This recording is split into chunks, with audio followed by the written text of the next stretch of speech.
Baru-baru ini, pada tanggal 23 Juli tahun 2024, industri hiburan Korea Selatan kembali dihebohkan dengan konflik internal yang semakin memanas antara Min Hye-jin, CIDR, dan Hybe. Ketegangan ini dimulai ketika Dispatch melaporkan bahwa Min Hye-jin, CIDR, telah berkonsultasi dengan seorang dukun untuk menentukan member yang akan debut.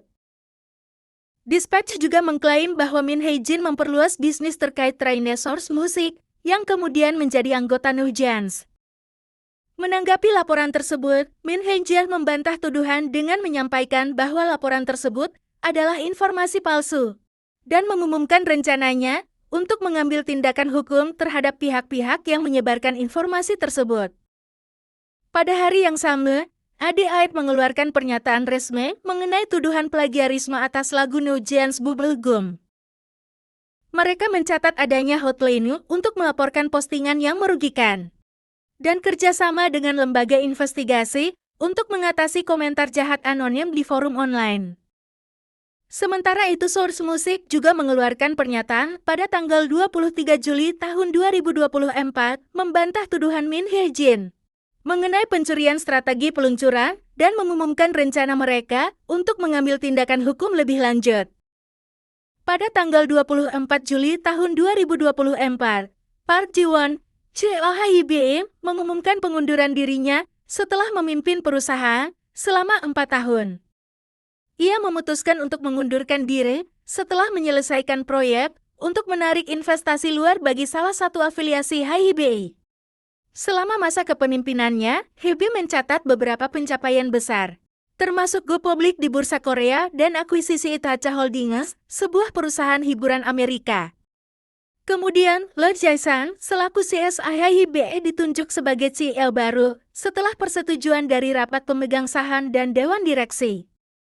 Pada hari yang sama, Min Hye-jin mengajukan gugatan terhadap 5 eksekutif Hybe. CIDR tersebut mengklaim bahwa mereka terlibat dalam penghalangan bisnis, akses tidak sah ke catatan elektronik, serta pelanggaran Undang-Undang Promosi Pemanfaatan Jaringan Informasi dan Komunikasi, serta perlindungan informasi. Tuduhan ini terkait dengan penyebaran percakapan pribadi yang diperoleh secara ilegal dan dimanipulasi untuk mencemarkan nama baik Min Hye-jin. Hybe merespon dengan menyatakan bantahan terhadap klaim Min Hye-jin. Hybe mengklaim bahwa mereka tidak pernah secara paksa mengakuisisi aset informasi dari Min Hye-jin dan tidak pernah memeriksa secara forensik laptop yang dikembalikan olehnya. Di hari yang sama, keadaan semakin memanas dengan kebocoran pesan pribadi KakaoTalk Min Hye-jin. Dispatch mengungkapkan pesan-pesan yang menunjukkan percakapan Min Hye-jin dengan seorang dukun dan beberapa karyawan Hybe, serta pandangannya yang kontroversial terhadap anggota NewJeans dan Bang Si-hyuk.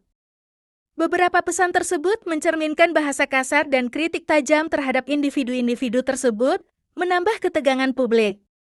Publik pun merespons kebocoran pesan pribadi tersebut dengan berbagai macam pendapat.